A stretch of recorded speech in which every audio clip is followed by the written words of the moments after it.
नमस्कार दोस्तों, स्वागत है आपका हिंदी नॉलेज शो में। तो दोस्तों, जैसा कि मैंने आपको आज सुबह वीडियो बनाकर बताया था कि भारत ने अमेरिका से लिया है एक युद्धक ड्रोन, और ये कोई ऐसा वैसा ड्रोन नहीं है। ये दुनिया का नंबर 1 युद्धक ड्रोन माना जाता है। इसका नाम है प्रेडेटर बी ड्रोन। और सबसे खास बात इसके बारे में ये रही कि भारत ने इसकी तैनाती इतनी गुपचुप तरीके से करवा दी कि किसी को पता भी नहीं चला। 21 नवंबर को इसकी तैनाती हो भी गई थी, इसने अपना काम करना भी शुरू कर दिया था और पता हमें आज चला।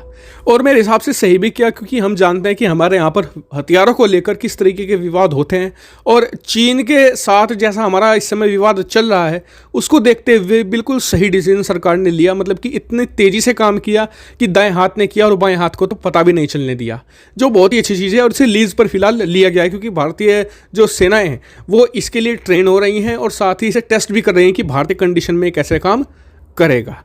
अब बात कर लेते हैं एक और हथियार की, जिसके बारे में अब चर्चाएं तेज हो गई हैं। F-35 F-35 कुछ हद तक सिमिलर है भारत के केस में प्रीडेटर ड्रोन जैसा। क्यों?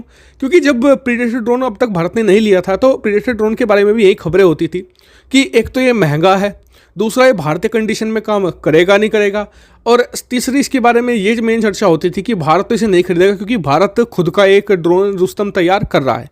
लेकिन भारत ने इन सभी चीज़ों को धत्ता बता दिया और खरीदा प्रेडेटर बी ड्रोन। उसके कई सारे कारण थे। सबसे पहला तो ये कि रुस्तम ड्रोन को बनाने में भी समय लगेगा, उसके बाद इसके टेस्ट होंगे, तो यानी कि इसे अभी बहुत समय लगने वाला है। ऐसे में हमारा चल रहा है चीन के साथ विवाद, तो हमने अमेरिका से ले लिए हैं फिलहाल लीज पर, और आने वाले समय में हम इसे खरीद भी सकते हैं। तो ये इसकी सबसे खास बात है। वहीं जो प्रेडेटर ड्रोन है ये बैटल टेस्टेड है, पिछले 15-20 सालों से युद्ध लड़ रहा है, चाहे इराक का युद्ध हो, चाहे ये अफगानिस्तान का युद्ध हो, चाहे इराक में जो ISIS के लड़ाके हैं उनके खिलाफ हमला करना हो, इसके अलावा सीरिया में इसने ज़बरदस्त कार्रवाइयाँ करी हैं। हर जगह इसने आपको प्रूव करके दिखाया है और समय समय पर अमेरिका इसे अपग्रेड और अपडेट करता आया है। वहीं बात करें तो F-35 के मामले में भी यही केस है, क्योंकि F-35 के बारे में कहा जाता है कि ये महंगा है, दूसरी बात इसके बारे में कही जाती है कि भारतीय कंडीशन में काम नहीं करेगा, और तीसरा ये कि भारत खुद का एक और लड़ाकू विमान एमका बना रहा है। लेकिन जिस तरीके से रुस्तम के साथ हुआ ऐसा ही एमका के साथ भी है। एमका को बनने में करीबन 2027 से 28 साल तक बनेगा ये, फिर उसके बाद 1-2 साल से टेस्टिंग में लगेगी, यानी कि ऑलमोस्ट 2030 तक सब कुछ सही रहा तो भारतीय सेना में इसे शामिल किया जाएगा। यानी कि अभी करीबन 9 से 10 साल का इसका भी फेस है पूरा। ऐसे में जब चीन के साथ हमारा विवाद चल रहा है तो क्या भारत F-35 खरीद सकता है? तो जी हाँ, बहुत ही हाई पॉसिबिलिटी है, और लीज पर भी ले सकता है। यानी कि अगर क्या पता F-35 भारत आ भी गया और आपको पता भी ना चला हो, ये एक तरीके से चीज़ें हो सकती हैं। और ज़रूरत पड़ने पर भारत लीज पर ले सकता है, क्योंकि भारत और अमेरिका की सेना के बीच जो भी कनेक्शन बन चुका है वो बहुत ही मजबूत और बहुत ही सिक्योर है। ये सबसे खास बात है। हालांकि कई लोग कहेंगे कि भारतीय वायुसेना प्रमुख ने तो कहा था इस साल की शुरुआत में कि हम कोई भी 5वीं पीढ़ी का लड़ाकू विमान विदेशों से नहीं खरीदेंगे, हम खुद का बनाएंगे। तो देखिए, उन्होंने तब बयान दिया था जब चीन के साथ हमारा विवाद नहीं था। प्रेडेटर ड्रोन के बारे में भी यही कहा जाता था, लेकिन जब तक चीन के साथ विवाद नहीं था, चीन के विवाद ने सब चीज़ें बदल कर रख दी हैं। वहीं हम बात करें इसकी कीमत को लेकर, तो देखिए, कभी भी आपको बादाम मूंगफली की कीमत में नहीं मिलने वाले। ये बात से एग्री आप भी करेंगे। मैं आसानी से और समझा देता हूं।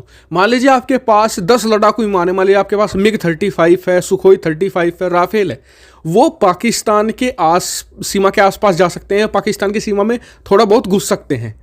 ऐसे आपके पास 10 लड़ाकू विमान हैं। वहीं आपके पास एक F-35 है। वो एक F-35 क्या कर सकता है? वो इस्लामाबाद के ऊपर घूम कर आ सकता है, चीन के अंदर तक जाकर आ सकता है, क्योंकि वो स्टेल्थ है। ये इसकी खासियत है, और ऐसा ये कर चुका है। ऐसा नहीं कि मैं आपको हवा में बातें बता रहा हूँ।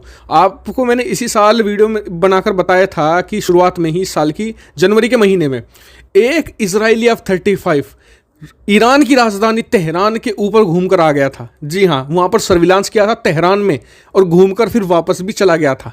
और इसको लेकर खुद एक्सेप्ट किया था ईरान ने, और अपना एक जो सीनियर कमांडर था उसे भी नौकरी से निकाल दिया था कि F-35 तेहरान के ऊपर घूम कर गया, और आपको 3 दिन बाद पता चल रहा है। वहीं बात करें तो पाकिस्तान का जो डिफेंस सिस्टम है वो ईरान से काफ़ी कमज़ोर है, क्योंकि ईरान के पास तो S-300 ऐसे कई सारे सिस्टम पड़े हैं। उन्हें उसने बीच कर दिया तो पाकिस्तान की तो हालत ख़राब कर देगा एक F-35 की। और अब कीमत भी इतनी नहीं रही F-35 की। पहले इसकी शुरुआती कीमत ही करीबन $100 मिलियन से स्टार्ट होती थी, जबकि राफेल $80 मिलियन का आता है। लेकिन अब बताया जाता है करीबन 10 से 15 मिलियन डॉलर कम हो गई है इसकी शुरुआती कीमत, अब करीबन 80 से 85 तक मिलता है। वहीं इटली जैसे देशों के जो उसके सहयोगी देश हैं वो उस प्रोग्राम में शामिल भी थे F-35 के, उन्हें तो 60-60 मिलियन डॉलर में दे दिया।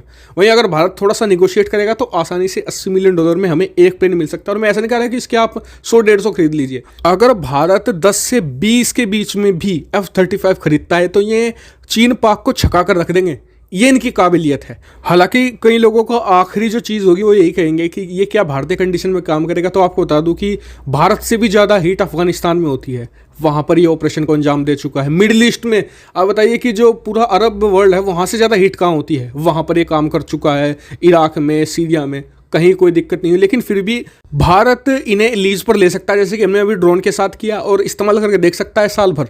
अगर पसंद आए तो अपना इन्हें खरीद ले, और नहीं पसंद आए तो अपना रहने दे।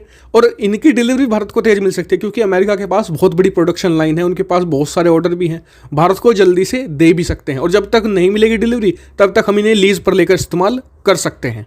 तो आपका क्या मानना है इस पर कमेंट करके जरूर बताइएगा। वीडियो को शेयर कीजिएगा सभी के साथ, और चैनल को सब्सक्राइब करना भी मत भूलिएगा। Thank you for watching video.